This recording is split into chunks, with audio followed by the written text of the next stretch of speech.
ಸಿಟಿಯಲ್ಲಿ ಓದನ್ನು ಮುಗಿಸ್ಕೊಂಡು ತನ್ನ ಹುಟ್ಟೂರಿಗೆ ಹಬ್ಬಕ್ಕೆಂದು ಬರ್ತಾ ಇದ್ದ ರಮೇಶ. ಬಸ್ ಹತ್ತಿದ ರಮೇಶನಿಗೆ ಆಶ್ಚರ್ಯ ಕಾದಿರುತ್ತೆ. ಯಾಕಂದರೆ ಬಸ್ಸಿನಲ್ಲಿ ಕಂಡಕ್ಟರ್, ಡ್ರೈವರ್ ಮತ್ತು ರಮೇಶ ಬಿಟ್ಟರೆ ಮತ್ತೆ ಯಾರೂ ಇರೋದೇ ಇಲ್ಲ. ಹೀಗೆ ಹೋಗ್ತಿರ್ಬೇಕಾದ್ರೆ ಮಧ್ಯದಲ್ಲಿ ಕಾಡು ಸಿಕ್ಕುತ್ತೆ. ಆ ಕಾಡಿನ ಮಧ್ಯ ರಸ್ತೆಯಲ್ಲಿ ಒಬ್ಬಾಕೆ ಇವನ ಬಸ್ಸಿಗೆ ಕೈಯನ್ನು ಅಡ್ಡಗಟ್ಟುತ್ತಾಳೆ.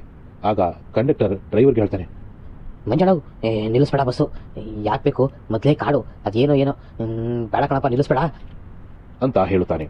ಆಗ ಪಕ್ಕದಲ್ಲಿ ಇದ್ದ ರಮೇಶ, ರೀ ಕಂಡಕ್ಟ್ರೆ, ಯಾಕ್ರಿ ಜನನ ಹತ್ತಿಸ್ಕೋಬೇಕು, ಜನಕ್ಕೆ ಸೇವೆ ಕೊಡೋಕ್ಕೆ ನೀವಿರೋದು, ಹತ್ತಿಸ್ಕೊಡ್ರಿ ಸುಮ್ಮನೆ. ಆಗ ಕಂಡಕ್ಟರ್ ಹೇಳ್ತಾನೆ, ಬೇಡ ಸರ್, ಆಕೆನ ನೋಡ್ತಾ ಇದ್ರೆ ನನಗೆ ಯಾಕೋ ಅನುಮಾನ ಬರ್ತಾ ಇದೆ, ಬೇಡ ಸರ್ ಅಂತಾನೆ. ಆಗ ರಮೇಶ, ಏನ್ರಿ ಅನುಮಾನ ಬರ್ತಾ ಇದೆ, ಹತ್ತಿಸ್ಕೊಡ್ರಿ. ನೀವು ಹತ್ತಿಸ್ಕೊಳ್ಳಿಲ್ಲ ಅಂದರೆ ನಾಳೆ ನಿಮ್ಮ ಬಗ್ಗೆ ಕಂಪ್ಲೇಂಟ್ ಮಾಡಬೇಕಾಗುತ್ತೆ ಮೇಲಧಿಕಾರಿಗಳಿಗೆ, ಹತ್ತಿಸ್ಕೊಡ್ರಿ ಸುಮ್ಮನೆ ಅಂತಾನೆ. ಆಗ ಕಂಡಕ್ಟರ್, ಸರಿ ಸರ್, ಹತ್ತಿಸ್ಕೋತೀನಿ, ಮಂಜಣ್ಣ ನಿಲ್ಸಪ್ಪ ಗಾಡಿನ ಅಂತಾನೆ. ಆಗ ಗಾಡಿ ನಿಂತ್ಕೊಳ್ಳುತ್ತೆ. ಆಕೆ ಬಸ್ಸನ್ನು ಹತ್ತುತ್ತಾಳೆ. ತುಂಬ ಥ್ಯಾಂಕ್ಸ್ ಸರ್, ನೀವು ನಿಲ್ಸೋಲ್ಲ ಅಂತ ಅಂದ್ಕೊಂಡಿದ್ದೆ, ನೀವು ಬಸ್ ನಿಲ್ಲಿಸದೆ ಹೋಗಿದ್ರೆ ಏನಾಗ್ತಿತ್ತೋ ಏನೋ. ಒಬ್ಬರೇ ಇದ್ದೀರಾ ಮೇಡಮ್?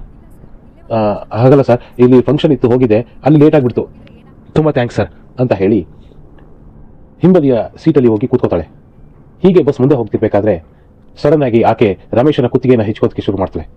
ಭಯಗೊಂಡು ರಮೇಶ ಕೂಗಾಡೋದಕ್ಕೆ ಪ್ರಯತ್ನ ಮಾಡ್ತಾನೆ, ಆದರೆ ಯಾರಿಗೂ ಕೂಡ ಕೇಳೋದಿಲ್ಲ. ಎಚ್ಚರದಂತೆ ನೋಡಿದ್ರೆ ಹಿಂಬದಿಯಲ್ಲಿ ಯಾರೂ ಇರೋದಿಲ್ಲ.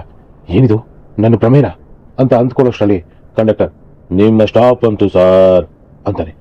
ಗಾಬರಿನ, ಏನು ಸರ್, ನೀವು ಇಳ್ಕೊಳ್ಳೋ ಸ್ಟಾಪ್ ಅಂತು ಸರ್ ಅಂತಾನೆ. ಹೌದಾ, ಸರಿ ಆಯ್ತು ಅಂತ ಹೇಳಿ ಕೆಳಗೆ ಇಳ್ಕೋತಾನೆ ರಮೇಶ. ಹೀಗೆ ಇಳ್ಕೊಂಡು ಸ್ವಲ್ಪ ದೂರ ಮುಂದೆ ಹೋಗ್ತಿರ್ಬೇಕಾದ್ರೆ ಹಿಂದೆಯಿಂದ ಯಾರೋ ಬಂದು ಮಾತನಾಡಿಸಿದಂತಾಗುತ್ತೆ. ಯಾರಪ್ಪ ಅದು ಇಷ್ಟೊತ್ತಲ್ಲೇ?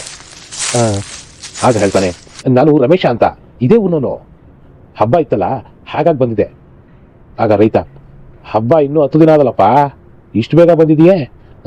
ಸರಿ, ಯಾರ ಮಗ ನೀನು ಅಂತಾನೆ.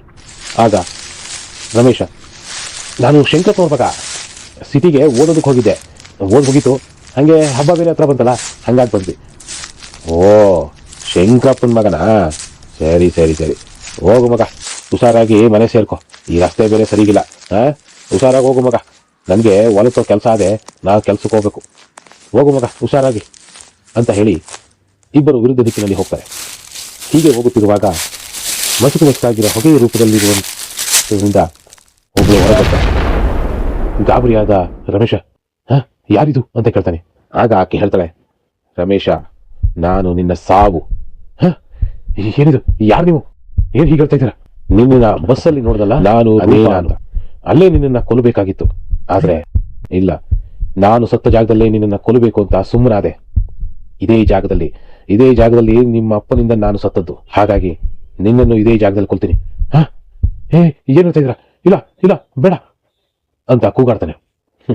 ಬಾ ರಮೇಶ, ಬಾ, ನಿನ್ನನ್ನ ಸ್ವರ್ಗಕ್ಕೆ ಕರ್ಕೊಂಡು ಹೋಗ್ತೀನಿ, ಅಲ್ಲಿ ನರಕದ ಪರಿಚಯನೂ ಮಾಡಿಸ್ತೀನಿ, ಬಾ ಅಂತ ಇವನು ಹತ್ತಿರನೇ ಬಂದು ಇನ್ನು ಹಿಡ್ಕೋಬೇಕು.